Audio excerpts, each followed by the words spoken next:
All right, what's going on, everybody? This is episode 340 of the First and Frame Rate Show. I am VF Baller, and today we're going to talk about our quarterbacks.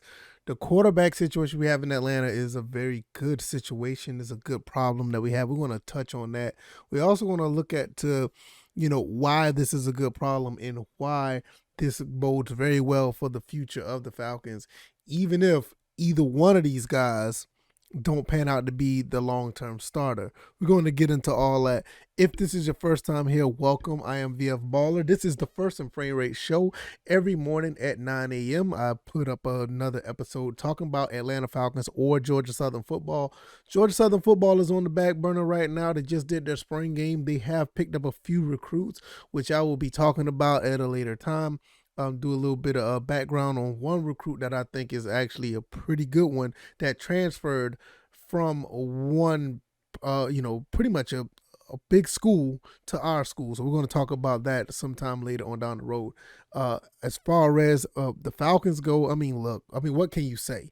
We are in the move. We are moving in a direction that it looks like it's going to be somewhat of a winning culture here in Atlanta. We are a totally different team, and it's just going to be looking. It's only looking up from here. So if you don't want to look at this podcast on YouTube or Rumble, I want to let you guys know that I'm also on Anchor, Stitcher, Spotify, Apple Podcasts, and Google Podcasts. And so you can listen to this podcast at your leisure on any of those platforms. And either way, the support is great. I really appreciate it. And we're just, like I said, let's go ahead and get into this. Marcus Mariota was signed by the Falcons earlier this year. 2-year deal. And when he was picked up, I thought, okay, this is a very safe pick. This is a very safe move for the Falcons where Marcus Mariota knows the system that Arthur Smith is trying to, not saying trying, that he is putting together in Atlanta. He's already been under Arthur Smith with the Titans. So this is a very good pickup after we lost Matt Ryan. From what I was looking at, I felt that there was going to be a situation where we're basically going to give him the keys to run the offense as safe and as cautious as possible. We're not going to try to get him to do too much. We're not going to get him to try to really command this team and be overbearing as a leader, somewhat like Matt Ryan was. We just wanted him to just play his game and play his role and play his part as a quarterback. There's other rumblings saying that he's a natural born leader. So that's just going to come with the territory, but that's something that we're not really looking for him to do. In some cases with the 2-year deal, thought it was going to be a stopgap. So it bode well, and it was par for the course for us to actually pick up a quarterback sometime down the road. Now, we pick up a quarterback rather much sooner than I thought we was, because I felt that we was going to pick up a quarterback sometime maybe next year as far as drafting. I thought that was going to probably end up getting like a safety, or not get a safety, but make a safe pick or a safety pick with like a Carson Strong or whatever. Because I felt like Carson Strong was just going to be that guy that's just going to get picked up in the third, no, not in the third, but in the 5th or the 6th round. And he's just going to be there as a security blanket. And like I said, I thought it was going to be a safe pick, but Desmond Ridder continued to fall. And I thought that he wasn't going to make it out of the 2nd round, to be honest with you. And for us to pick him up in the 3rd round was incredible value. And with him, this is almost like the same thing I was saying when it comes to Marcus Mariota. He fits the mold of a Marcus Mariota almost to the T. I think one thing that is slightly different, I think he's actually faster than Mariota, which it kind of think and kind of be expected because Mariota is a little bit older, but Desmond Ridder has a really good pedigree as far as football and him wanting to win. And there's nothing to take away Mariota because Desmond Ridder was pretty much Mariota when Mariota was in college. I want you guys to understand that Mariota was like, I think it was like a Heisman candidate or something like that. I can't remember, but I know he was like in the talks of winning a national championship. He was compared to Jameis Winston, like they were like right next to each other as far as, not only a Heisman, but a national championship and one of the top draft picks.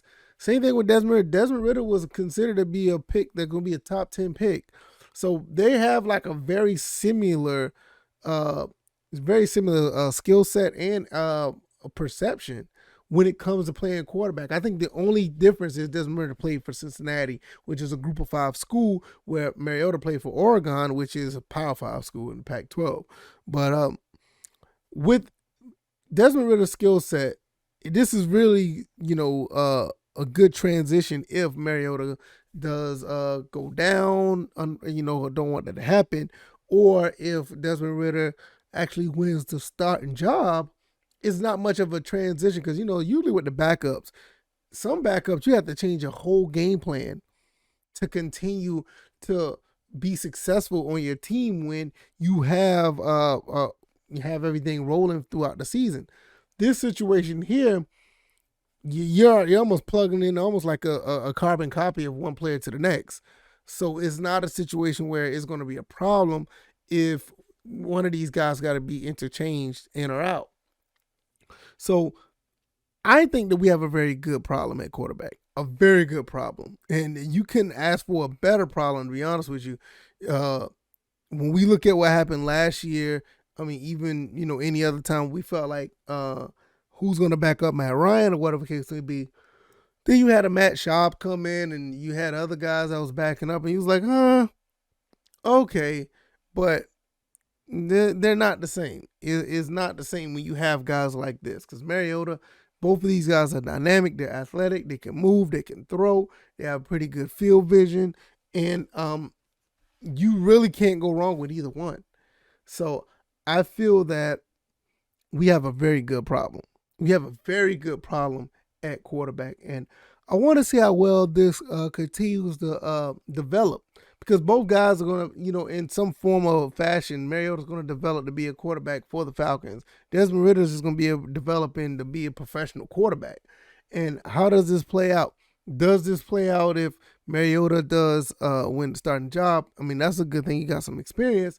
If Desmond Ridder end up losing, or if he end up winning the starting job, then you got a guy that's not as experienced, even though he's known for playing big games, but he's not going to be the guy that actually has all the experience and is going to necessarily bold in the plus for Desmond Ridder. But what happens if both of these guys aren't able to, pan out as well? What happens? Well, if both of these guys don't pan out, we're probably looking at Felipe Franks to get some time, which I don't know about that at this point, but maybe. Next year in the draft, we may have a high draft pick if either one of these quarterbacks don't pan out. We'll probably end up getting another top pick. And then the quarterbacks that's coming into 2023 are said to be even better. So now, then you're probably looking at a quarterback from the 2023 season that can actually come in right away because don't want to get too far ahead of ourselves, but if Mariota or Ridder don't pan out, you still could plug somebody else in and it can be like the franchise quarterback. We never know. But I have a gut feeling that overall, I think Mariota is going to start. This is my gut feeling. Mariota's going to start. Desmond Ridder's going to learn. And probably by next year, if everything goes well and smooth, Desmond Ridder is going to be the end up being the starter. The only way I see that changing if Marcus Mariota get these guys deep into the playoffs. I'm talking about NFC Championship style deep in the playoffs minimum. If Mariota could get these guys to the NFC Championship game, Desmond Ridder might be sitting for another year because it's like you got that success with the quarterback who's really still young and still got some tread on those tires. So Mariota's not a guy that's like one season out of the door, and he was just tagging along for the ride. He can actually play, So you're looking at a situation with that where both of these quarterbacks could be really good. Mariota just don't slips up and not able to get the starting job would be really surprising. And if he goes out there and ball, that's good for us. If Desmond Ridder goes in and ball, then you got another quarterback that's ready to go that'll probably be a Falcon for the next 15 years once again. So that it's a good problem to have. Even if either one of these guys don't pan out, or if you turn around and say, hey, I think that we could do something with Mariota or Ridder, And with Mariota, you probably get him on the tap for another do another 2 year, or Mariota might find some money somewhere else. He may go somewhere, but Desmond Ritter's that guy that he wants to be here. He wants to play. And if he does beat Mariota out, like I said, I don't see how we would not have a guy that's going to be here for the next 10, 12, 15 years. That's just how it is. And it's a beautiful thing when you really look at it, because if, like I said earlier, when you look at the Matt Ryan situation when he was traded to the Colts, I mean, we really didn't have anybody really. I mean, yeah, we turned around and got Mariota right away, but at some point this year, you only had Felipe Franks at quarterback as Falcons. So we turn right back around and get Mariota. We drafted Desmond Ridder, and I think we're in a really good shape. I think we're in really good shape at quarterback. We have a very good problem, and I just can't see myself not really being excited about that. Talked about all the other draft picks at one point. Talk about the undrafted free agents that we have. We're going to be set for. I mean, we're setting ourselves up to be set for the next 5, 7, 10 years. You got young guys coming in that's ready to work. You got some of the veterans want to come back and assist and contribute. I mean, what more could you ask for? I've been looking at some things that some fans been saying where it's like, we're getting too excited and it's look, this is a good time to be excited. I cannot lie. This is a good time to be excited to where you're going to have a team that's pretty much established all the needs that they had, and they established them in a way where you got some good players. Quarterback, I can start off Mariota and Desmond Ridder. Felipe Franks is not no slouch, but then that's somebody you got. You look at the offensive line, which is still being worked around a little bit. Caleb McGarry did not get the 5th-year option. Lindstrom did. We got some other guys that could play, that could probably ball. Fetty is one of them. That's one name that just sticks out to me as far as offensive lineman.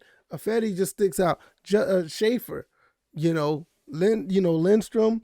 I'm talking about not McGarry, but Hennessy.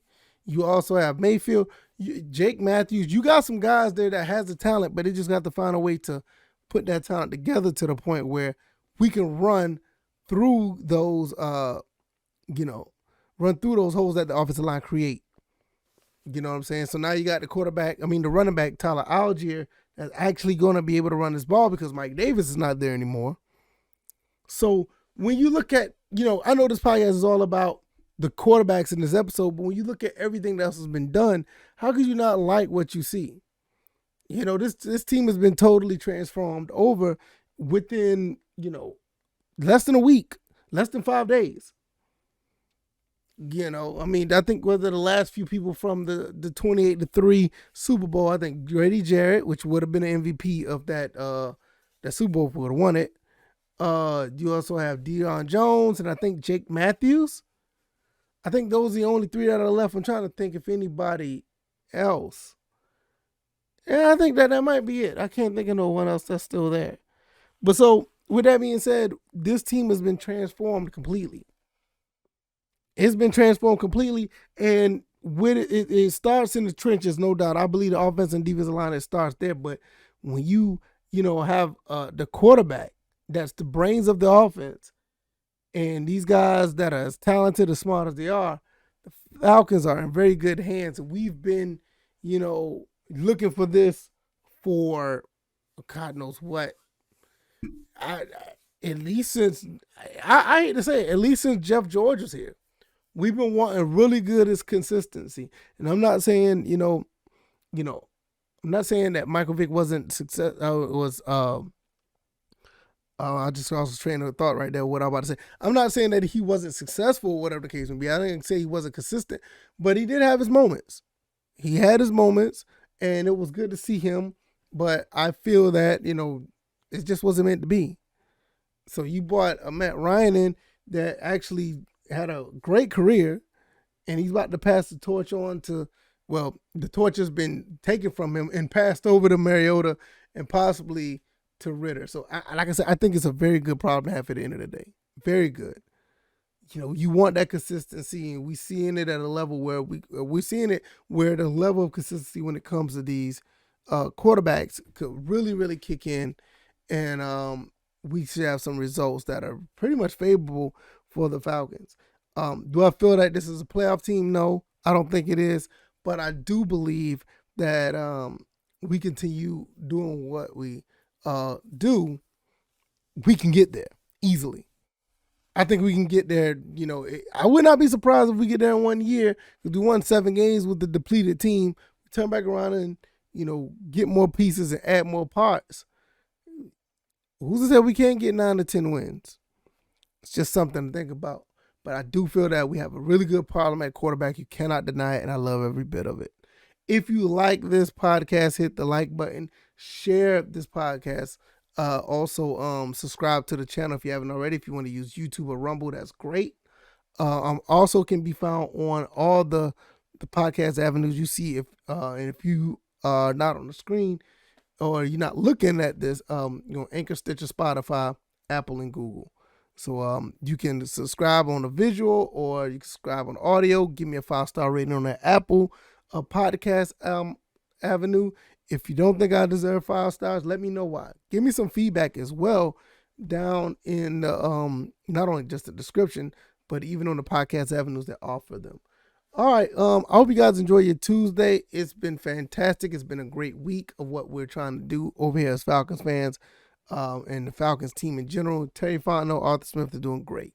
And I just can't, I can't wait till get this season start, the OTAs and the practices, people going to Flowery Branch. It's just going to be a beautiful thing. All right, y'all. I'm going to get out of here. You guys enjoy your Tuesday. Once again, you guys take it easy. You guys be blessed.